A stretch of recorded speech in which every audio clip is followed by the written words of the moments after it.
চরণেও ভুলুণ্ঠিত প্রণাম নিবেদন করছি।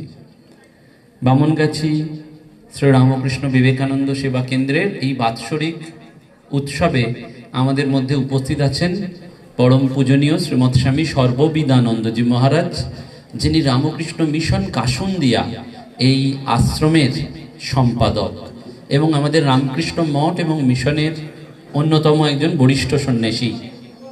আমার ব্যক্তিগতভাবে সৌভাগ্য মহারাজের সান্নিধ্যে আসার, প্রশান্তবাবুরও খুব সৌভাগ্য মহারাজের সাথে দীর্ঘদিন গৌহাটিতে একসাথে অনেক কর্মকাণ্ডের সাথে যুক্ত হয়েছেন। আপনারা সেটি ইতিমধ্যেই শুনলেন, দুজনের অসমীয়া ভাষায় যে ভাব বিনিময় হলো।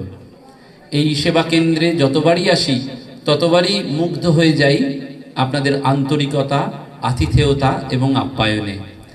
আর এই দুপুরবেলাতেও খাওয়া দাওয়ার পর যখন সবার ঘুমানোর কথা, তখন আপনারা হয়তো এই সব মোবাইল ফোন ক্যামেরা নিয়ে উদ্বেল হয়ে আছেন, একটু ভগবানের কথা শুনবেন। সেটি খুবই উল্লেখযোগ্য একটা মার্কিং।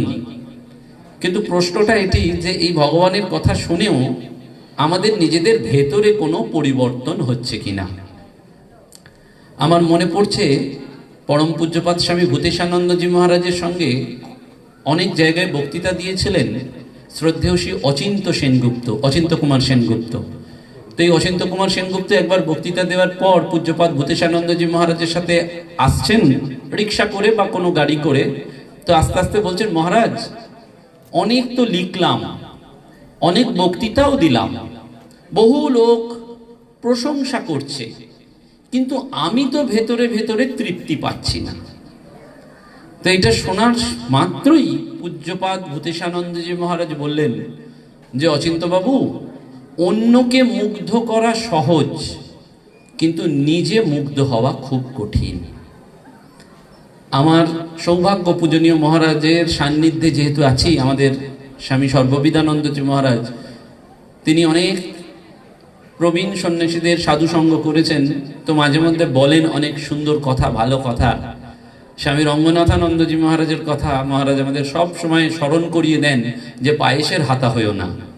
অর্থাৎ পায়েসের হাতা কি করে, সকলকে পায়েস বিতরণ করে, কিন্তু হাতা নিজে জানে না যে এই পায়েসের টেস্টটা কিরকম। আমরা ভগবানের কথা সর্বত্র ভগবানের অসীম আশীর্বাদে হয়তো বলার সুযোগ পাই, কিন্তু আমাদের বারবার মনে রাখতে হয় যে আমাদের ভেতরে ভেতরে কোনো পরিবর্তন হচ্ছে কিনা। ধর্ম বা আধ্যাত্মিকতা সেইটি করে, ভেতরে ভেতরে পরিবর্তনের কথা বলে। স্বামী বিবেকানন্দকে বলরাম বাবু জিজ্ঞেস করেছিলেন, বলরাম বসু, যে এই যে স্বামীজি আমরা এত রামকৃষ্ণ করলাম, এই রামকৃষ্ণ করে আমাদের হলোটা কি? তখন স্বামীজি বলেছিলেন যে বলরাম বাবু, রামকৃষ্ণ করে এটি হলো যে আমরা ছিলাম পশু, হয়েছি মানুষ, হতে হবে দেবতা। অর্থাৎ ধর্ম এমনই একটা ভাব যেটা আমাদের পশুকে মনুষ্যত্বে এবং মানুষকে দেবত্বে উত্তীর্ণ করে। আমাদের এটি হতে হবে। এখন আমাদের সব থেকে বড় সমস্যা তো এই সংসার, এবং এই সংসারে একটা সমস্যা মানে সংসারটা আমাদের মনের মধ্যে রয়েছে। সবসময় আমাদের মনে নানান রকম বাসনা, মনে নানা রকম আসক্তি, এবং সেখান থেকেই আমাদের এই সংসারের জ্বালা যন্ত্রণা, দুঃখ কষ্ট, প্রতিনিয়ত আমরা জর্জরিত হয়ে যাচ্ছি এই সংসারের মধ্যে। সেক্ষেত্রে বাঁচবার একটা মহা ওষুধ হচ্ছে এই কথামৃত। আমরা যদি শ্রী শ্রী রামকৃষ্ণ কথামৃত অনুধ্যান করি, তাহলে দেখবেন আমাদের এই সংসারী মানুষের শুধু নয়, সমগ্র মানব সমাজের জন্যই যেন একটা মৃত সঞ্জীবনীর মতন অমৃত ওষুধ এই শ্রী শ্রী রামকৃষ্ণ কথামৃতের মধ্যে আমরা দেখতে পাই। পড়তে পড়তে রয়েছে এই কথামৃত, সেই জন্য নিত্যদিন অনুধ্যানের বস্তু, মননের বস্তু। এবং এই কথামৃত এমনই একটি বই, এমনই একটি মহাগ্রন্থ যে যেটি পড়ে কখনো শেষ করা যাবে না। আমাদের মনে পড়ছে স্বামী ভূতেশানন্দজি মহারাজ, তিনি তাঁর এক বক্তৃতায় জরাসন্ধের কথা বলেছিলেন। জরাসন্ধ হচ্ছেন লৌহ কপাট, এই যে উপন্যাস, তার উপন্যাসের সাহিত্যিক ছিলেন। তাই জরাসন্ধ একটা অভাবনীয় কাহিনীর কথা বলেছিলেন যে একবার একটা জেলে কয়েদিখানায় অনেকগুলো কয়েদি রয়েছে, তো একজন মহিলা কয়েদি রয়েছে, সে খুব ফেরোসাস, তার কাছে কেউ যেতে পারে না, খুব দাপট। তো জেলার একদিন তিনি ঠিক করলেন যে আমি ওই মহিলার ভাব গতিকে একটু বুঝে দেখি। তো তিনি ওই মহিলার সাথে একটু আলাপ করলেন, তো বললেন আমাকে জ্ঞান ট্যান দিতে আসবেন না। তখন বললেন না আমি জ্ঞান দেবো না, কিন্তু একটা বই দেবো। তখন ওই কয়েদি মহিলা বলছে নীতিকথার বই দেবেন তো? নীতিকথার বই জীবনে অনেক পড়েছি, ওসব পড়ে আমার আর কোনো লাভ নেই। তাও জেলার বললেন নীতিকথার বই নয়, আমি এমন একটা বই দেবো, একটু উল্টে দেখো না। তো তিনি একটা শ্রীরামকৃষ্ণ কথামৃত দিলেন। প্রথম দুদিন ওই কয়েদি দেখলেনই না, উল্টালেনই না। তারও দু একদিন পরে দেখছেন যে ওই বইটি তিনি আস্তে আস্তে উল্টাচ্ছেন এবং পড়ছেন। 7 দিন বাদে ওই জেলার ফেরত চাইতে গেছেন ওই কথামৃত বইটি। তো ওই কয়েদি বলছেন না, ফেরত দেব না। তখন জেলার বিনীতভাবে বলছেন যে কেন, এই বই কি পড়া হয়নি? তখন ওই কয়েদি সে বলছে সব বই কি পড়া হয় নাকি? সব বই পড়া হয় না, শেষ হয় না, পড়ার শেষ হয় না। অর্থাৎ ওই কথামৃত পড়ে ওই কয়েদির একটা ভাবান্তর হয়েছে এবং তার মনের একটা পরিবর্তন হয়ে গেছে। বলছেন সব বই কি পড়ে শেষ করা যায় না? তখন ওই জেলার বলছেন যে এটি তো কয়েদখানার নিয়ম, 7 দিনের মধ্যে বইটা ফেরত দিতে হবে, তুমি দাও, লাইব্রেরির বইটা ফেরত দাও, আমি তোমাকে আরেকটি বই কিনে দিচ্ছি, এই বই। তো তিনি ওই বইটি নিলেন এবং আরেকটি নতুন শ্রীরামকৃষ্ণ কথামৃত তাকে কিনে উপহার দিলেন।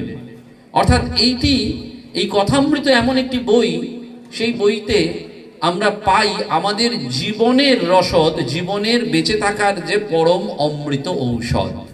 স্বামীজি সেই জন্য বারবার মাস্টারমশাইকে বলেছিলেন যে you have hit Ramakrishna 1000 times, তুমি ভগবান শ্রী রামকৃষ্ণকে যেন ঠিক ঠিক চিনতে পেরেছো, ঠিক জায়গায়। কেন না, এই কথামৃতের পড়তে পড়তে ছিল আত্মবিলয়। আধ্যাত্মিক জগতে, ধর্ম জগতে প্রধান অন্তরায় হচ্ছে অহংকার।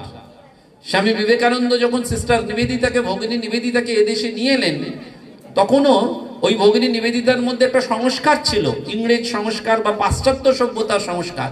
স্বামী বিবেকানন্দ তাকে গড়ে পিটে এদেশীয় তৈরি করলেন এবং তার সমস্ত সংস্কারটাকে একেবারে ভেঙে দিলেন যে সম্পূর্ণরূপে ভারতীয় হতে হবে।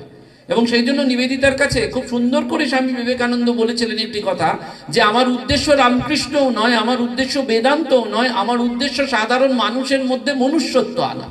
আমাকে প্রথম ভালো একটা মানুষ হতে হবে। দেখবেন আমরা অনেক ধর্মসভায় যাই, অনেক ভালো কথা শুনি, কিন্তু আমাদের জীবনের মানের কোনো উন্নয়ন হয় না। আমার জীবন যাপনের উদ্দেশ্যটা কি সেটাই আমরা বুঝতে পারি না। আমরা এলাম, ধর্মসভা শুনলাম, ভালো প্রসাদ গ্রহণ করলাম, খুব ভালো ভালো বলতে বলতে বেরিয়ে গেলাম, কিন্তু কাউকে যদি জিজ্ঞেস করেন কি বলা হলো, আজকের এসেন্সটা কি, টেক হোম মেসেজটা কি, সারাদিনের কি বার্তা তুমি নিয়ে গেলে, সে বলবে না উনি ওইটা বললেন, ওইটা একটা বললেন, ওই গল্পটা খুব ভালো, ইত্যাদি ইত্যাদি। কিন্তু এসেন্সটা কি? ভগবান লাভ। এই যা কিছু করা হচ্ছে তার একটাই কারণ, মনুষ্য জীবনের উদ্দেশ্য হচ্ছে ভগবান লাভ। আমি আস্তে আস্তেই পূজনীয় মহারাজের কাছে শুনছিলাম, স্বামী কৈলাসানন্দজি মহারাজ আমাদের মঠ মিশনের খুব মানিত সন্ন্যাসী, আমাদের সহসংঘাধ্যক্ষ ছিলেন। তিনি প্রায়ই এই কথাটি খুব বলতেন যে তদ্দিনং দুর্দিনং মন্যে মেঘাচ্ছন্নং ন দুর্দিনং যদ্দিনং হরি কথা পীযুষ সংলাপ বর্জিতম। স্বামী কৈলাসানন্দজি মহাপুরুষ মহারাজের কৃপাধন্য ছিলেন, বিবাহিত ছিলেন, কিন্তু তারপরে মহাপুরুষ মহারাজের কৃপায় তিনি রামকৃষ্ণ মঠ মিশনে আশ্রয় পেলেন এবং শুধু আশ্রয় নয়, সন্ন্যাস লাভ করলেন এবং সহসংঘাধ্যক্ষ হলেন। অভাবনীয় ব্যাপার। তার স্ত্রীও সেই উচ্চ সাধনার স্তরে ছিলেন। দেখুন সেই জায়গা থেকে এলেন, কিন্তু অর্থাৎ সংসারটা ভেতরে, বাইরে নয়, ওই মনে সংসারের বন্ধনটা কেটে তিনি চলে এলেন। কিন্তু এই কৈলাসানন্দজি একবার লখনৌ রামকৃষ্ণ মিশনে রয়েছেন, রাতের অন্ধকারে কোনো একজন পূজনীয় সন্ন্যাসী মহারাজ দেখছেন যে কৈলাসানন্দজি মহারাজ এরকম হাত ইয়ে করতে করতে বলছেন ভগবান লাভ হলো না তো কিচ্ছু হলো না, ভগবান লাভ হলো না তো কিচ্ছু হলো না। অর্থাৎ অবজেক্টিভটা ভীষণ ক্লিয়ার করে দিয়েছেন শ্রীরামকৃষ্ণদেব এসে। এবারে আমাদের ফোকাসটা, পিনটা খুব ক্লিয়ার করে দিয়েছেন যে মনুষ্য জীবনের উদ্দেশ্য হচ্ছে ভগবান লাভ। এই ভগবান লাভ হলে কি হবে? শ্রী মা বলেছেন শিং গজাবে না, ল্যাজ গজাবে না, কিন্তু এই ভগবান লাভ হলে কি হবে? মানুষটা পূর্ণ হয়ে যাবে। দেখুন আমরা সংসারী মানুষ কি করি, যখন আমাদের বাবা মায়েদের বয়স হয়ে যায় বা দাদু ঠাকুমাদের বয়স হয়ে যায়, হয়তো মৃত্যু ঘন্টা বাজছে, তখন আমরা বারবার বলি আরে বাবার যেটা ভালো লাগে করিয়ে দাও, এই মায়ের যেটা ভালো লাগে ওটা বারবার খাইয়ে দাও, আর কতদিনই বা বাঁচবেন, কি বা হবেন। কিন্তু সেটা কথা নয়। ঠিক উল্টো চিত্রটাও আপনি যদি দেখেন, বেলুন মঠেও আরোগ্য ভবনে গিয়ে যদি দেখেন, সেই প্রবীণ সন্ন্যাসীরা রয়েছেন, তারাও প্রায় দিন গুনছেন হয়তো কবে কে কখন রামকৃষ্ণ লোকে যাবেন। সেইটার প্রায় দিনক্ষণ তো জানা নেই কারুর, কিন্তু ওই তারা সেইভাবেই দিন গুনছেন, নিজেকে প্রস্তুত করছেন। কিন্তু তার একটা পূর্ণ হয়ে বসে রয়েছেন যে মায়ের কোলে ফিরে যাব, ঠাকুরের কাছে যাব, স্বামীজির কাছে যাব, সারা জীবন আমি যে কাজটি, যে সেবাটি সঙ্ঘকে দিয়েছি তাতে আমি পরিপূর্ণ তৃপ্ত। সেখানে আমার কোনো তাড়া নেই যে আমি চলে যাব বলে বাকি যে রেস্ট অফ দ্য কাজগুলো রইলো সেগুলো বেশি করে করিনি, সেগুলো ভালো করে কমপ্লিট করিনি, এরকম কোনো তাড়া নেই। এই যে পূর্ণতা এবং এই নীরব সাধনা কিন্তু সন্ন্যাসীরা যেমন করছেন, বহু গৃহী মানুষ, আপনার আমার মতন সংসারী মানুষও কিন্তু এই নীরবে এই সাধনা করে যাচ্ছেন। আমরা স্মরণ করি, হয়তো তার কথা আমরা খুব কম জনই জানি, মহারাজ খুব ভালো মতো জানেন। আস্তে আস্তে কথা হচ্ছিল বলে আমার কোনো প্ল্যান ছিল না বলার কথা, কিন্তু চোখের সামনে ভাসছে। আমাদের জামতারা মঠের একজন সন্ন্যাসী মহারাজ ছিলেন, নীরব সাধক, স্বামী হব্য ভবানন্দজি, খগেন মহারাজ নামেই পরিচিত। তার সাথে কয়েকদিন আগেও কথা হলো, কিন্তু তিনি শরীর ত্যাগ করলেন। নীরব সন্ন্যাসী, কারুর সাথে কোনোদিন ঝগড়া করেননি, মিথ্যে কথাও বলেননি, একবারে ইয়ার্কি করেও লিটারালি মিথ্যে কথা বলেননি। এবং তিনি যখন শরীর ত্যাগ করছেন তখন কিন্তু ওই হঠাৎ তার স্ট্রোক হয়েছে, চোখ দিয়ে জল পড়ছে, কিন্তু হাতে কন্টিনিউয়াসলি ওই জপ মুদ্রাটা রেখে যেন জয় রামকৃষ্ণ, জয় রামকৃষ্ণ, জয় রামকৃষ্ণ মুখ দিয়ে বলছে। দেখুন শরীর ত্যাগ করছেন, ডিপার্টেড সোল, চলে যাচ্ছেন পৃথিবী ছেড়ে, কিন্তু জয় রামকৃষ্ণ, জয় রামকৃষ্ণ, জয় রামকৃষ্ণ বলছেন। কারণ শ্রীরামকৃষ্ণদেব বলছেন না, মৃত্যুকালে যে যার চিন্তা করবে পরবর্তী জীবনে সে সেই সত্তাটাই লাভ করবে। এটি শুধু একজন নয়, কিন্তু এরকম রামকৃষ্ণ মঠ মিশনে যদি আপনারা দেখেন, বহু সন্ন্যাসীদের জীবন এরকম ভাবেই যাপিত। খুব সম্প্রতি শুনলাম একজন সন্ন্যাসীর কথা, আরোগ্য ভবনে গিয়ে সাধুরা তাকে বাবা মহারাজ বলে ডাকতেন মজা করে। তো তিনি সর্বক্ষণ জপ করতেন। বেলুর মঠে যখন বিকালবেলায় মন্দিরগুলিতে প্রদক্ষিণ করতে যেতেন, ঠাকুর মা স্বামীজির মন্দিরে, তিনি জপ করতেন। হয়তো কেউ জিজ্ঞেস করছেন মহারাজ কেমন আছেন, ওই ভালো একটা কথা বলে আর একটা পাল্টা কথা শোনার তার অবকাশ নেই, তিনি সঙ্গে সঙ্গে ওই জপ করতে করতে যাচ্ছেন। তো এরকম জব করতে করতে যখন যাচ্ছেন, যখন তার শেষ মুহূর্তে এসছে আরোগ্য ভবনে, ডাক্তাররা চেক আপ করতে এসছেন, মানে তার শ্বাসকষ্ট উঠেছে বা কোন একটা লক্ষণ দেখা যাচ্ছে যে তিনি শরীর ত্যাগ করবেন, এরকম একটা আশঙ্কা হচ্ছে, তখন ডাক্তার এসে জিজ্ঞেস করছেন, অন্যান্য যে আরোগ্য ভবনের সেবক সন্ন্যাসীরা জিজ্ঞেস করছেন মহারাজ কি কষ্ট হচ্ছে, কি কষ্ট হচ্ছে। তিনি কিন্তু মুখে ঘান নাড়ছেন এরকম যে হচ্ছে কি হচ্ছে না, কথা বলছেন না, বলছেন মুখে কি বলছেন, অহং ব্রহ্মাস্মি, অহং ব্রহ্মাস্মি, অহং ব্রহ্মাস্মি বারবার রিপিট করে যাচ্ছেন।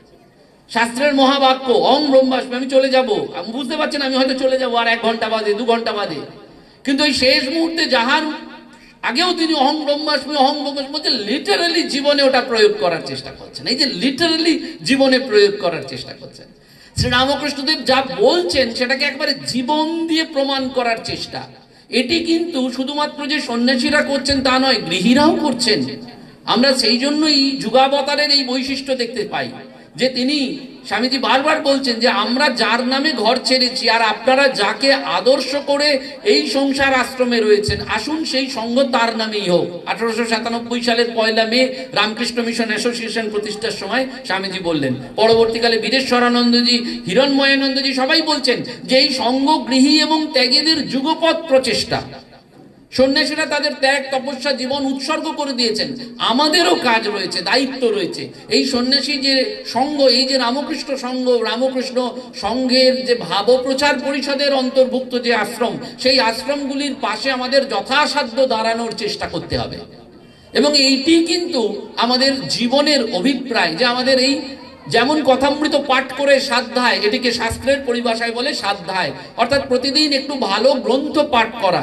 ধর্ম প্রসঙ্গে ব্রহ্মানন্দ পাঠ করলেন, কি আপনি কথামৃত পাঠ করলেন, লীলা প্রসঙ্গ পাঠ করলেন, অর্থাৎ প্রতিদিন একটু সৎ চিন্তা। কেন এটা দেবেন? রাজা মহারাজ বলতেন, গরুকে ভালো খাবার না দিলে গরু যেমন ভালো দুধ দেয় না, তেমনি মানুষের মনকে যদি ভালো খাবার না দাও তাহলে মনেরও সেই বিকাশ হয় না। এই মনের খাবারটা কি বলেই বলছেন, সৎ চিন্তা, সৎ কাজ আর সৎ সংকল্প, এইটি দিতে হবে। মনের কাজ হচ্ছে, মনের খাদ্য হচ্ছে এই সৎ প্রসঙ্গ।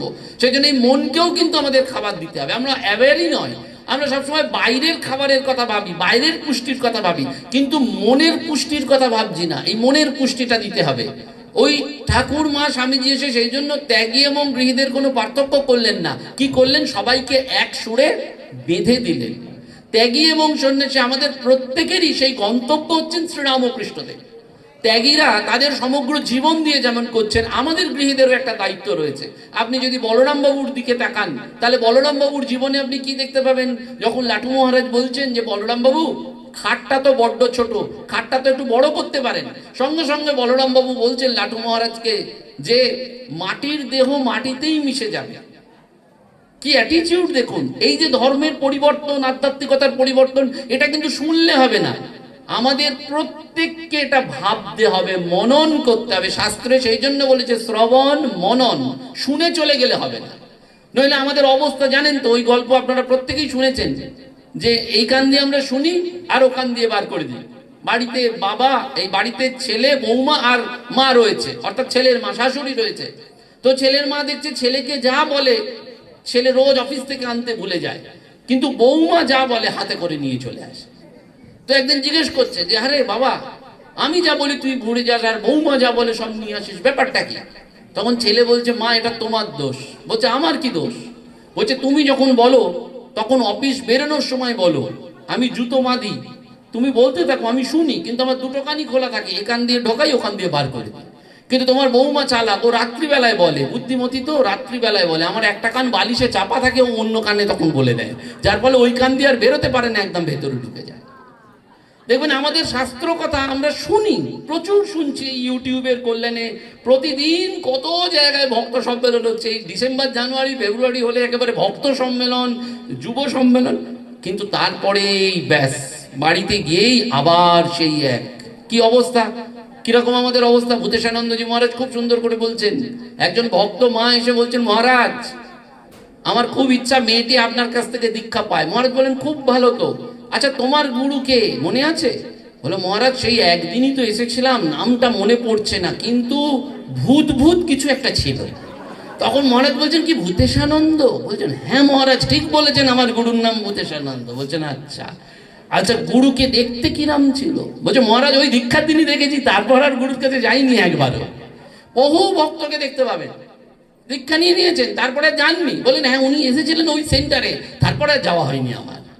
উনি তো আর আসেন না, বেলুড় মঠে তো আর যাওয়া হয় না, কিংবা জগদ্দানে তো যাওয়া হয় না, কিংবা কাশীপুরে তো যাওয়া হয় না, এরকম হয় আমাদের জীবনে। কিন্তু তো বলছেন মহারাজ ওই দীক্ষার দিনই তো দেখেছি। তখন মহারাজ বলছেন আচ্ছা দেখো তো ঠিক কি আমার মতো নেই, কালো মোটা বেঁটে ভুঁড়িওয়ালা? মহারাজ একদম ঠিক বলেছেন মহারাজ, আপনার মতন দেখতে, হুবহু আমার গুরু আমার আপনার মতন দেখতে। তখন মহারাজ ওই সেবকদের বলছেন বোঝো অবস্থা, ও আমারই শিষ্য, বলছে ভূত ভূত ভূতেশানন্দ, আমারই দেখতে, বলছে আমারই মতন, ও আবার বলছে ওর মেয়েকে আমার কাছ থেকে দীক্ষা দেওয়া। আমাদের অবস্থা কিন্তু লিটারেলি তাই, আমরা শুনছি, কিন্তু এই ক্যাম্পাস থেকে বেরোলেই জিজ্ঞেস করছি আচ্ছা তোর বাড়িটা কি হলো, জমিটা ঠিক হলো, কালকে রেজিস্ট্রিটা হবে, পরশুদিন বিয়ে বাড়িতে কি গিফট কিনবি? শ্রীরামকৃষ্ণকে জীবনে প্রয়োগ করা, ঠাকুর মা স্বামীজিকে জীবনে প্রয়োগ করাটা খুব কঠিন। সেজন্য আমাদের প্রাচীন সন্ন্যাসীরা খুব বলেন, দেখবেন বাতচিত বহুত হো গয়া আব করনা চাইয়ে, কিছু করতে হবে, বাতচিত তো অনেক হলো। ওই যে বলরাম বাবু বলছেন মাটির দেহ মাটিতেই মিশে যাবে, বাকি যে টাকাটা বাঁচবে সেটাই ভক্ত সেবা হবে, ঈশ্বরের সেবা হবে। এই যে সেবার জন্য আমার এই অর্থটা কাজে লাগবে। শ্রীরামকৃষ্ণদেবকে মেলান, ঠাকুর কি বলছেন? টাকায় কি হয়? ভাত হয়, ডাল হয়, পরনের কাপড় হয়, কিন্তু টাকায় ভগবান লাভ হয় না।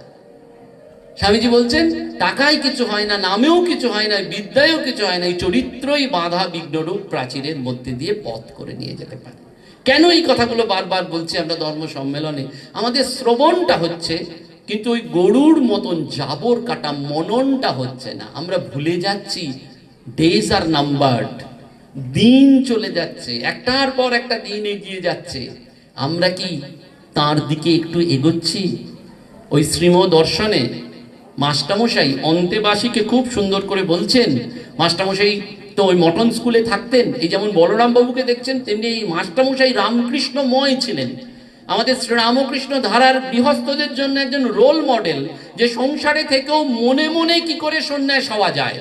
সেই জন্য দেখবেন শ্রীমদ দর্শনে মাস্টারমশাই বারবার বলছেন বাইরের কাপড়টা গেরুয়া করলে হবে না, ভেতরে অন্তরের সন্ন্যাসটাই হচ্ছে আসল সন্ন্যাস, তোমার মনটাতে রাঙিয়ে ফেলতে হবে। এবং মাস্টারমশাই লিটারালি সংসারে থেকেও কিন্তু সংসারের ভেতরে থাকেননি, যেটা ঠাকুর বারবার বলেছেন যে তুই সংসারই সাজবি কিন্তু সংসারী হবি না। অদ্ভুত কৌশল শিখিয়ে গেছেন শ্রীরামকৃষ্ণদেব, সংসারে থাকার কৌশল, যে সব কিছু করবে, ওই স্ত্রী পুত্র কন্যা সবাইকে নিজের মনে ভাববে, কিন্তু মনে মনে জানবে তারাও তোমার নিজের নয়, তুমিও তাদের আপনার। সেই মাস্টারমশাই মটন স্কুলে রয়েছেন, তিনি সংসারে একেবারে দাসীবৎ থাকতেন। কোন একজন সন্ন্যাসী বলছেন যে মাস্টারমশাইকে সারা বছরে সারা জীবনে দেখলাম একবারই মাত্র 2টো ল্যাংড়া আম খেয়েছেন। ভাবতে পারেন? কারণ ঠাকুর তাকে বলেছেন, গুরু যা বলেছেন লিটারালি তাই, অবিশ্বান্য খাবে। ওই মাস্টারমশাই নিজে হাতে খাচ্ছেন, দুধ ভাত খাচ্ছেন, একটু একটু ঘি দিয়ে খাচ্ছেন। মানে ঠাকুর যা বলেছেন ওই যে আক্ষরিক অর্থে পালন করা। ওই যে বললাম বাবা মহারাজ চলে যাবেন, আক্ষরিক অর্থে বলছেন অহং ব্রহ্মাস্মি, অহং ব্রহ্মাস্মি, অহং ব্রহ্মাস্মি। এই যে খগেন মহারাজ চলে যাচ্ছেন, জানেন যে অন্তকালে যে যেটা চিন্তা করবেন, ঠাকুর বলছেন না মৃত্যুর সময় সব ওই সবগুলো ভেসে ওঠে। আমাদের সংসারী মানুষদের উপমা দিয়ে বলছেন প্রদীপের তেলটা পুড়িয়ে যাচ্ছে, একটু আরেকটু তেল দাও, ওই কি হবে রে, এইসব ইত্যাদি ইত্যাদি। এটিও খুব সুন্দর রয়েছে ভূতেশানন্দজি মহারাজের গল্প। বারবার জানেন তো, বাবা মারা যাচ্ছে, 2 ছেলেকে ডেকেছেন। ছোট ছেলেকে বলছে শোন, আমি ওর কাছ থেকে 50,000 টাকা পাই, লেখ। আরেকজনের থেকে 10,000 টাকা পাই, লেখ। ছোট ছেলে করে খাতা পেন নিয়ে লিখছে। আর তাকিয়ে বড় ছেলেকে বলছে দেখছিস বাবার কি মেমোরি, চলে যাবে পৃথিবী ছেড়ে, কিন্তু ঠিক কার কার কাছ থেকে কি পাবে মনে আছে। খানিকক্ষণ বাদেই বড় ছেলেকে বলছে তুই এবার খাতা নে। বলছে কি?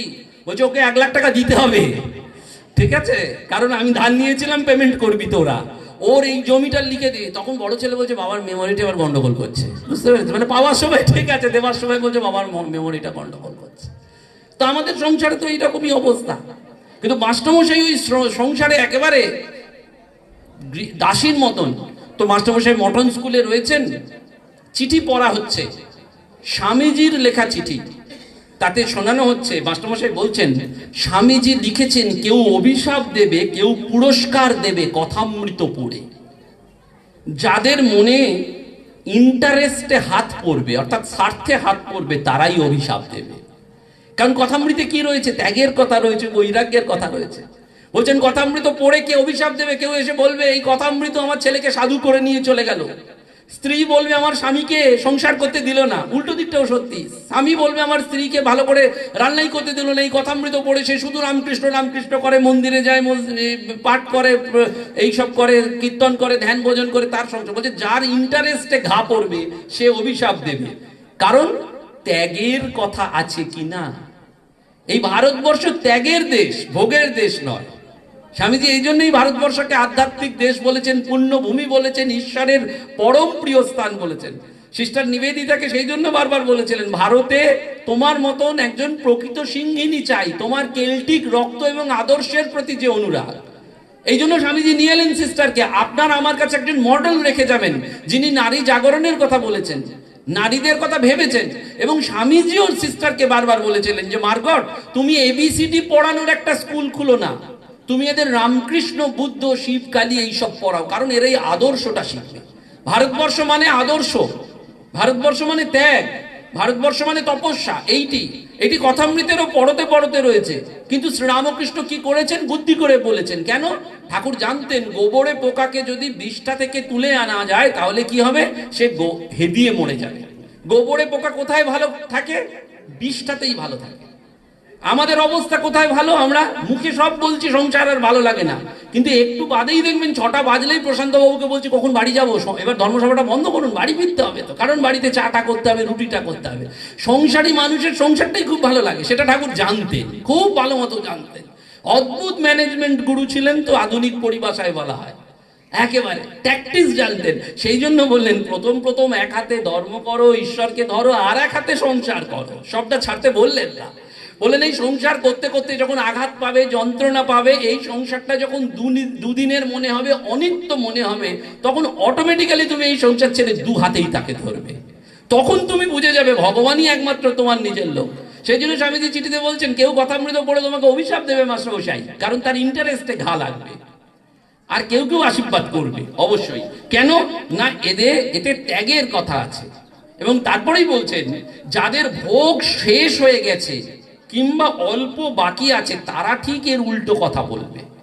ঠাকুর বলছেন না, ভোগান্ত না হলে ব্যাকুলতা আসে না। আপনি আমি এমনি ঠাকুরকে ডাকবো না। সেই জন্য খুব সুন্দর হরি মহারাজ একটা কথা বলতেন, সুখ মে সব হরি ভোজে, দুঃখ মে ভোজে না কই। এই दुख में सब हरि बोझे सुख में भोजे ना, सुख में अगर हरि बोझे तो दुख कहाँ से होई। সুখ দুঃখ এই দুটোই ভগবানের কাছে কিন্তু যাওয়ার প্রতিবন্ধক। দুঃখ যেমন আমাকে টেনে নেয়, সুখও তেমনি আমাকে আটকে রাখে। এটার পারে যেতে হবে। আমরা দুঃখের সময় সবাই ভগবান ভগবান করি, কিন্তু সুখের সময় ভগবানকে কোথায় করি? কিন্তু সুখের সময় যদি ভগবানকে ডাকতে পারি, অর্থাৎ নিত্যদিন যদি ভগবানের সঙ্গে থাকি, তাহলে আর কোনো ভয় নেই। সেইটি ঠাকুর বারবার বলছেন, খুঁটি ধরে সংসার করো। একটা বাচ্চা ছেলে খুঁটি ধরে যেমন বনবন বনবন করে ঘুরে বেড়ায়, তেমনি তুমি যদি খুঁটি ধরে এই সংসার করো, তাহলে কোথাও বেচালে পা পড়বে না। এই শ্রীরামকৃষ্ণ পরমহংসদেব, যে তার ওই কথা হচ্ছে শ্রী শ্রী রামকৃষ্ণ কথামৃত, সেইটি মাস্টারমশাইকে ওই স্বামীজি চিঠিতে বলছেন, যাদের ভোগ হয়ে গেছে বা অল্প একটু বাকি আছে, তারা ঠিক এর উল্টো কথা বলবে। তারা কি বলবে? সেটাই এই আলোচনার আজকে শিরোনাম, যেটা আমরা বলার চেষ্টা করলাম।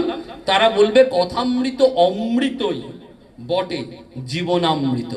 ওইটি আমাদের শান্তি দিল, জ্বলে যাচ্ছিলাম আমরা, ভেতরটা জ্বলে পুড়ে খাড় হয়ে যাচ্ছে। এই কথামৃত পড়ুন, শান্ত হয়ে যাবেন। ওই যে জেলের কথা বললাম, ওই যে অচিন্ত্যবাবুর কথা বললাম, এই সবাই, এমনকি মাস্টারমশাই নিজেও এই সংসারের জ্বালায় কি করেছিলেন? আত্মহত্যা করতে গিয়েছিলেন, শ্রীরামকৃষ্ণ তাকে বাঁচালেন। আজকে সেই কথামৃত হাজার হাজার মানুষকে আত্মহত্যার পথ থেকে বাঁচাচ্ছে। সেভিয়ার যেন এই সেভ করে দিচ্ছে। কেন? এটি জীবনামৃত। বলছে তারাই বলবে এই কথামৃত হচ্ছে জীবনামৃত, কারণ কথামৃতের পরতে পরতে রয়েছে জীবন বোধের শিক্ষা, যেটি শ্রীরামকৃষ্ণ দেব খুব সুন্দর সুন্দর গ্রাম্য উপমায় গল্পের মধ্যে সহজ সরল আনন্দের সাথে রসভঙ্গিতে বলে দিয়ে চলে যাচ্ছে। জীবনের গভীরতম সত্যকে উচ্চতম শিক্ষা দিতে গেলে শ্রীরামকৃষ্ণকে কোনো সভা করতে হচ্ছে না, শ্রীরামকৃষ্ণকে কোনো বই পড়তে হচ্ছে না, বক্তৃতা দিতে হচ্ছে না, কোনো আর্টিকেলও লিখতে হচ্ছে না। কিন্তু শ্রীরামকৃষ্ণ গল্পের মাধ্যমে সেই দিব্যধাম থেকে যেন আমাদের জন্য অবতীর্ণ হয়ে আমাদের মতন করে সহজ সরল করে মানুষের মধ্যে মিশে গিয়ে তিনি মানুষকে সেই অন্তরের উদ্বোধন এবং জাগরণের কথা বলে দিয়ে যাচ্ছেন। সেজন্য পুথিকার অক্ষয় কুমার সেন খুব সুন্দর করে বলছেন যে দু ধরনের অবতার থাকেন। শ্রীরামকৃষ্ণ হচ্ছেন আমাদের কাছে আদর্শ অবতার। কেন আদর্শ অবতার? না, তিনি যেমন যুগ ধর্ম সংস্থাপন করলেন, তেমনি তার পতিতদের প্রতি করুণা, অগণিত করুণা তাকে বলা হয়, পতিতের প্রতি করুণা নিধান, সেই করুণা করে দিয়ে যাচ্ছেন। এবং তার এই কথাই মাস্টারমশাই ডায়েরিতে লিপিবদ্ধ করলেন। স্বামীজি সেটি বললেন, মাকে শ্রীম সেটি শোনালেন এবং বললেন শ্রীরামকৃষ্ণ মহোৎসবে এইটি আমাদের নৈবেদ্য। স্বামী ত্রিগুণাতীতানন্দজি মহারাজের জন্মতিথি আসছে, তিনি প্রথম উদ্যোগ নিয়েছিলেন এই কথামৃত পাবলিশ করার জন্য উদ্বোধনের পক্ষ থেকে। যখন পাবলিশ করা হলো, মাকে যখন পড়ে শোনানো হলো, তখন মাস্টারমশাই বলছেন শ্রীরামকৃষ্ণ মহোৎসবে এইটি হচ্ছে আমার পরম নৈবেদ্য, আপনি এই নৈবেদ্যটি গ্রহণ করুন। মায়ের চরণে তিনি এই বাক্য পুষ্পাঞ্জলিটি দিচ্ছেন। কেন না, জানেন মাস্টারমশাই যে ঠাকুরের এই কথা হাজার হাজার বছর ধরে মানুষকে জীবনামৃতের মতন কাজ করবে। অর্থাৎ আমাদের জীবনে অমৃত দরকার, সেই অমৃত পরশ, সেই অমৃত সিঞ্চন দিয়ে যাচ্ছে এই কথামৃতের বাক্য। এটি শুধুমাত্র বাক্য নয়, এটি মহাবাক্য। এটি সংসারীদের জন্য যেমন দরকার, গৃহীদের জন্যও ঠিক দরকার।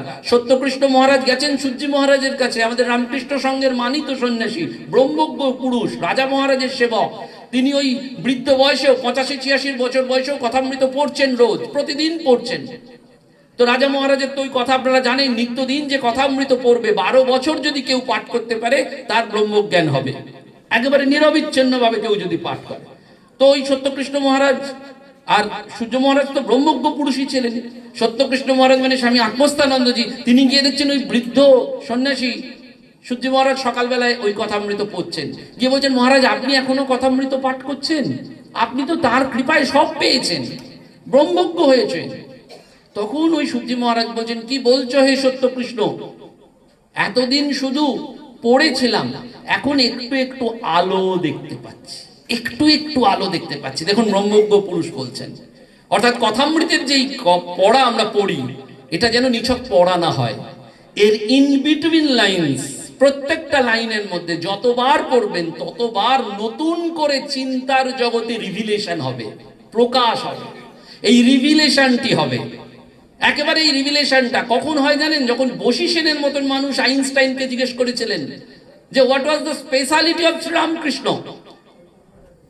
এই বশী সেনকে আইনস্টাইন জিজ্ঞেস করেছিলেন যে আপনি তো বশী সেন আপনারা জানেন ভগ্নী নিবেদিতা তাকে নিয়ে এসেছিলেন জগদীশচন্দ্র বসুর সান্নিধ্যে বিজ্ঞান গবেষণায় সাহায্য করেছিলেন। বশী সেন একেবারে গ্রাম বাংলার ছেলে, সে বাঁকুড়া বিষ্ণুপুর অঞ্চলের লোক, তাকে নিয়ে এসেছিলেন। তো আইনস্টাইন তাকে জিজ্ঞেস করছেন, তখন বশী সেন বলছেন শ্রীরামকৃষ্ণের স্পেশালিটি কি জানেন? আগে দর্শন তারপরে সাধন। ঠাকুর আগে মাকে পেয়ে গেছেন, তারপরেই বিভিন্ন মত পথে তিনি সাধনা টাধনা করেছেন, আগে মায়ের দর্শন তিনি পেয়ে গেছেন। আইনস্টাইন সঙ্গে সঙ্গে বলছেন দ্যাটস রাইট, আমারও ক্ষেত্রে তাই হয়। চিন্তার জগতে আমি আগে রেজাল্টটা দেখতে পাই, তারপর আমার ভেতরে রিভিলেশন হয়, অর্থাৎ আমি আউটকামটা আগে দেখতে পাই আবিষ্কারের ক্ষেত্রে, তারপরে আমার ভেতরে ভেতরে ওই রিভিলেশনটা হয়। কথামৃত আমাদের সেই রিভিলেশনটা করে দেয়, ভেতরের বোধটাকে জাগিয়ে দেয়। সেই জন্য কথামৃত জীবনামৃত। আর এই যাদের দেখছেন সিস্টার নিবেদিতা বলুন, স্বামীজি বলুন, এরা সবাই এই রামকৃষ্ণের কাছে পদানত। সেই জন্য সিস্টার নিবেদিতাও বারবার বলতেন রামকৃষ্ণ বিবেকানন্দের নিবেদিতা। এবং রামকৃষ্ণ আর বিবেকানন্দকে অখণ্ড সত্তা, তারা কেউ বিভাজ্য নয়, একটা ইউনিট এলিমেন্ট হিসাবে কাজ করছেন। নরেন আর আমি আলাদা নয়, নরেন আর আমি এক। যেখানে নরেনের পুজো হয় না সেখানে ঠাকুরও পুজো গ্রহণ করেন না, মা বলছেন। অর্থাৎ ঠাকুর মা স্বামীজি আমাদের কাছে তিনটি নাম রূপে আলাদা হলেও প্রেমেশ মহারাজ বলছেন কায়বুহর মতন, যোগীরা কায়বুহ বলে, অর্থাৎ একই জিনিস তিনজনের রূপ ধরে তিনটি নাম তিনটি সত্তার মধ্যে দিয়ে জগৎকে একটি বার্তাই দিয়ে যাচ্ছে।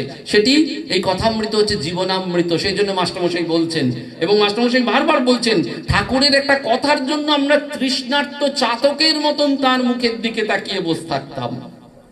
বলেই বললেন ওই অন্তেবাসীদের প্রতি, ভক্তদের প্রতি বলছেন বিপদ এবং সম্পদ দুটোই ত্যায্য। বিপদও ত্যাগ করতে হবে, সম্পদও ত্যাগ করতে হবে, তবে ভগবান দর্শন হয়। সুখও ভুলিয়ে দেয় ভগবানকে, দুঃখও ভুলিয়ে দেয় ভগবানকে। খুব গভীর দুঃখে আমরা ভগবানের কথা মনে পড়ি না, অল্প অল্প দুঃখ হলে আমরা হয়, কিন্তু খুব গভীর দুঃখে মনে পড়ে না। আবার খুব আনন্দের সময় যখন আছি, কমফর্ট জোনে আছি যখন, তখনও ভগবানের কথা মনে পড়ে না। সেই জন্য কি করেন, ভগবান ভক্তকে ততটাই দুঃখ দেন যতটা ভক্ত সহ্য করতে পারে। ভগবান জানেন ভক্ত কতটা সহ্য করতে পারে। কেন এই দুঃখ দেন? বলছে তাদের দুটো জিনিস হয়। কি দুটো জিনিস? বলছেন এক, অহংকারটা দূর হয়। ভগবান লাভের পথে মূল জিনিসটি কি? অহংকার। তোমার যদি অহংকার থাকে, এক বিন্দু অহংকার থাকে, টাকার অহংকার, নামের অহংকার, রূপের অহংকার, পাণ্ডিত্যের অহংকার, এই অহংকার যদি থাকে তাহলে ভগবান লাভ থেকে তুমি অনেক দূরে। ভগবান তোমাকে ভুলিয়ে দেবেন এই অহংকারটা। এই জন্য ভগবান দুঃখ দেন। আঘাত সে যে পরশ তব, কুন্তী দেবী সেই জন্য দুঃখ চেয়েছিলেন যে ভগবান তুমি আমাকে দুঃখ দাও। কেন? দুঃখ ভগবানের দয়ার দান। গান্ধারীকে জিজ্ঞেস করা হয়েছিল ধর্ম তোমাকে কি দেবে? গান্ধারী বলছেন দুঃখ নব নব রূপে, যত ধর্মের দিকে যাবেন তত দুঃখ আসবে, কিন্তু এই দুঃখ আমাকে কি দেবে? বলছেন ওই দুঃখ তোমার অহংকার ত্যাগ করাবে। আর দ্বিতীয় হচ্ছে এই অহংকার ত্যাগ হলে কি হবে? মনটা ম্যাজেস্টিক হাইটে উঠবে। ম্যাজেস্টিক হাইটের কথা বলছেন, মানে মন এমন একটা উচ্চতায় যাবে, সেটি কি ওই মনের মধ্যে তখন আসল উপলব্ধির প্রকাশ ঘটবে। স্বামীজি সেটিকে বলেছেন প্রত্যক্ষ অনুভূতি চাই, একেবারে অনুভব করতে হবে। এই বই টইতে যা পড়ছেন, বক্তৃতা যা শুনছেন, নিজের জীবনে সেটাকে অনুভব করতে হবে, এবং সেই অনুভব আপনার আমার সকলের হতে পারে। এইটি ঠাকুরের ইউটিলিটি বা ঠাকুরের বৈশিষ্ট্য, যে ঠাকুর আম খেয়ে শুধু মুখ মুছে যাননি, সকলের জন্য হেঁকে ডেকে বলেছেন ওগো তোমরাও পারবে, তোমাদেরও হবে, একটু করো দেখো। আমি বলছি, অ্যাসিওরেন্স দিয়ে বলছি, এরকম ভগবান আর পাবেন না যিনি খুব সহজ সরল করে আমাদের অ্যাসিওরেন্স দিয়ে বলছেন তোমরাও চাইলে পারবে। এটা আমার একার সম্পত্তি নয়, ভগবান লাভটা আমার একার সম্পত্তি নয়। আমি মাকে দর্শন করব, তুমি পারবে না এরকম ব্যাপার নয়, তুমিও পারবে। তুমিও যদি একটু সাধন ভজন করো, ভগবানের নাম করো, সাধু সঙ্গ করো, যেগুলো ডাইরেক্টিভ রয়েছে, মনটাকে একটু পরিবর্তন করো, একটু সত্যবাদী হও। এই যে ঘটনাগুলো বললাম বিভিন্ন লীলা নাট্যে, এগুলি আমাদের ধ্যান চিত্রের মতন বারবার ভাবায়। ওই মনটি ম্যাজেস্টিক হাইটে উঠে যায়, অহংকার চলে যায়, তখন ভগবানের আর শিক্ষা এক্সপিরিয়েন্স পাই আমরা। এই দুঃখ থেকে আমাদের অভিজ্ঞতা লাভ হয়। কি অভিজ্ঞতা লাভ হয়? জগৎ অনিত্য, এই সংসারটা দুদিনের জন্য। ঠাকুর বলছেন যদি জানতুম জগৎটা সত্যি, তাহলে কামার পুকুর সোনা দিয়ে মুড়িয়ে দিতাম। ভগবানের সেই ক্ষমতা ছিল, ভগবান পারেন না এমন কোনো কাজ নেই, অসাধ্য সাধন করতে পারেন না, কিন্তু ভগবান জানেন যে এই সংসারটা দুদিনের জন্য, আজ আছি চোখ বুঝলেই নেই। এই যে সমস্ত সন্ন্যাসীদের কথা বললাম, আপনারা ভাবতেও পারবেন না যে দুদিন আগে কথা বলেছি, হঠাৎ শুনলাম 31 তারিখে তার শরীর চলে গেছে ওই খগেন মহারাজের। কিন্তু কি লাইফটা কাটিয়ে দিয়ে গেলেন দেখুন। তার অত বক্তৃতা ছিল না, বক্তৃতা দেন উনি জীবনে কোনোদিন। বলেন প্রথম বক্তৃতা এই মার্চ মাসে, জানি না বলছেন ওই অবস্থায় ডিসেম্বর মাসে আমার সাথে যখন কথা হচ্ছে, মহারাজ সাক্ষী, বলছেন বক্তৃতা কি দেবো, বক্তৃতা দিয়েও যে অনুভব হয়, না দিলেও সেই অনুভব হয়, বিভিন্ন জায়গায় ঘুরে যে অনুভব হয়, এক জায়গায় বসে থাকলেও সেই অনুভব হয়। 40-42 বছর একই সেন্টারে কাটিয়ে গেলেন জামতারায়, কিন্তু কি সকলের পপুলার, কারুর সাথে কোনো বিরোধ নেই। অনেকগুলো সেক্রেটারি মহারাজের সেবা করলেন, কিন্তু কারুর সাথে কোনো বিরোধ করলেন না, এবং সর্বোপরি কোনোদিন ইয়ার্কি করেও মিথ্যে কথা বললেন না। ওই যে ঠাকুর রাজা মহারাজকে একবার বলেছিলেন, রাখাল তোর মুখের দিকে তাকাতে পারছি না, কি হয়েছে বল। রাখাল মহারাজ বললেন না, বলে তুই নির্ঘাত মিথ্যে কথা বলেছিস। বলে হ্যাঁ, সেদিন ওই বন্ধুদের সাথে একটা খেলার সময় ইয়ার্কি করে বলে ফেলেছি। বললেন খবরদার, তুই জানিস না মিথ্যে আমি সহ্য করতে পারি না। দেখুন, এই একেবারে শাস্ত্রের সাথে মিলিয়ে নেওয়া জীবন।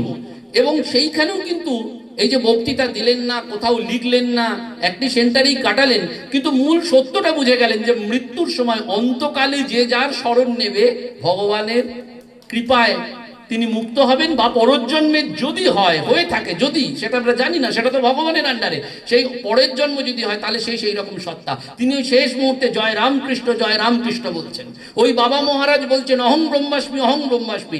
লিটারালি যেটি ঠাকুর বলে গেছেন সেইটি এটি পালন করেছেন সন্ন্যাসীর। মাস্টারমশাইও তাই, বলরাম বাবুও তাই, যা ঠাকুর বলে গেছেন সেইটি জীবনে পালন করছেন।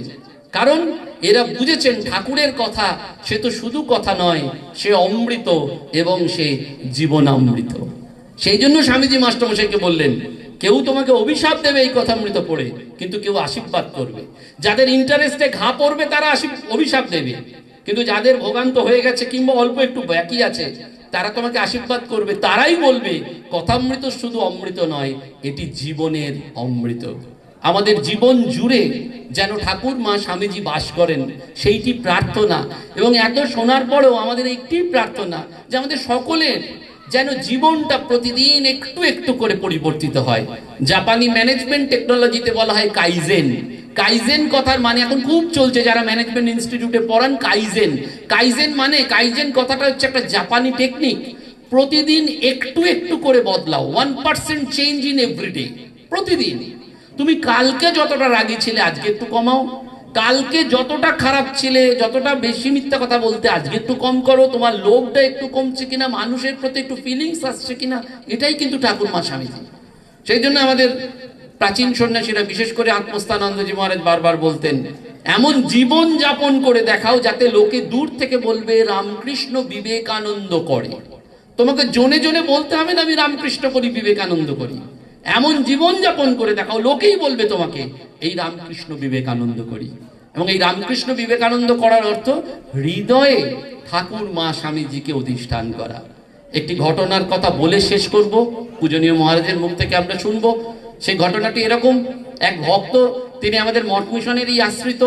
সন্ন্যাসীরা তার বাড়িতে গেছেন, গিয়ে দেখছেন যে যেখানে জুতো টুতো খুলছেন সেইখানেও, মানে ওই সিঁড়ির তলাতে সিঁড়ি দিয়ে উঠছেন, সেখানেও সব ঠাকুর, এই স্বামীজির ছবি এবং মায়ের ছবি রয়েছে। তারপরে উঠে যেখানে বসেছেন সেখানেও মায়ের ছবি রয়েছে, স্বামীজির ছবি রয়েছে। মহারাজরা নিজেদের মধ্যে পরস্পর মুখ চাওয়াচাওয়ি করছেন যে ঘরে তো কোথাও ঠাকুরের ছবি নেই। তারপরে তারা একটু সেবা নেওয়ার পর ঠাকুর ঘরে যখন গেছেন, সেই ভক্তের বাড়ির যে ঠাকুর ঘর, সেখানেও দেখছেন যে স্বামীজি আছেন আর শ্রী মা আছেন, ঠাকুরের ছবি নেই। তখন মহারাজরা একটু চোখ চাওয়াচাই করে তাকে বলছেন, আপনি না রামকৃষ্ণ মিশনের ভক্ত? বলছেন হ্যাঁ। বলছেন আপনি তো দীক্ষা নিয়েছেন মিশন থেকে? বলছেন হ্যাঁ। বলছেন তাহলে আপনার বাড়িতে ঠাকুর ঘরে কোথাও তো ঠাকুরের ছবি দেখতে পেলাম না, শুধু মা এবং স্বামীজিকে রেখেছেন। তখন সেই ভক্ত বলছেন, মহারাজ কি করি, ঠাকুরকে এই নিজের হৃদয়টা দেখে বলছেন এইখানে বসিয়েছি তাই তাকে আর বাইরে রাখতে পারিনি, এখানে বসানো হয়ে গেলে তাকে আর বাইরে রাখানো যায় না। তখন ওই সন্ন্যাসী এবং সকলের চোখ দিয়ে জল, যে এমন ভালোবাসা, এমন ভক্তি যে হৃদয়ে বসিয়ে দিয়েছেন। সেইটি আমরা যেন ওই ভালো মানুষ হয়ে ঠাকুরকে আমাদের হৃদয়ে প্রতিষ্ঠা করতে পারি। ঠাকুর কথামৃতে বলছেন আগে মাধব প্রতিষ্ঠা করো, আগে এই হৃদয়টাকে বড় করো। স্বামীজিরও কথা, হৃদয়টাকে বড় করো। সিস্টারেরও কথা, এই সকলেরই মূল নির্যাস হচ্ছে এই হৃদয়টাকে বড় করা, ভালো মানুষ হওয়া। ঠাকুরমা স্বামীজি হওয়া মানেই, ভক্ত হওয়া মানেই একজন ভক্ত ভালো মানুষ হবে। এবং সেই মানুষ হওয়ার চাবিকাঠি কিন্তু এই যুগে ঠাকুর আমাদের কাছে দিয়ে গেলেন এক মহাগ্রন্থ, সেটি কথামৃত। তার প্রতিটি কথাই তাই জীবনামৃত। সকলকে প্রণাম জানিয়ে, পূজনীয় মহারাজকে প্রণাম জানিয়ে আজকের অনুষ্ঠান এখানে শেষ করলাম। নমস্কার।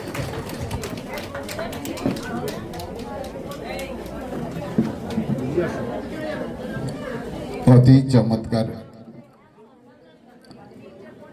এই দুপুরের প্রসাদের পরে অধ্যাপক অরিজিৎ সরকার মহাশয়ের এত সুন্দর বক্তব্য আপনারা শুনলেন মনোযোগ সহকারে। অরিজিৎ বাবুকে শ্রদ্ধা এবং নমস্কার নিবেদন করি, আপনাদেরকেও ধন্যবাদ জ্ঞাপন করি। আপনারা সকাল থেকে এখনো শুনছেন ঠাকুরমা স্বামীজির কথা।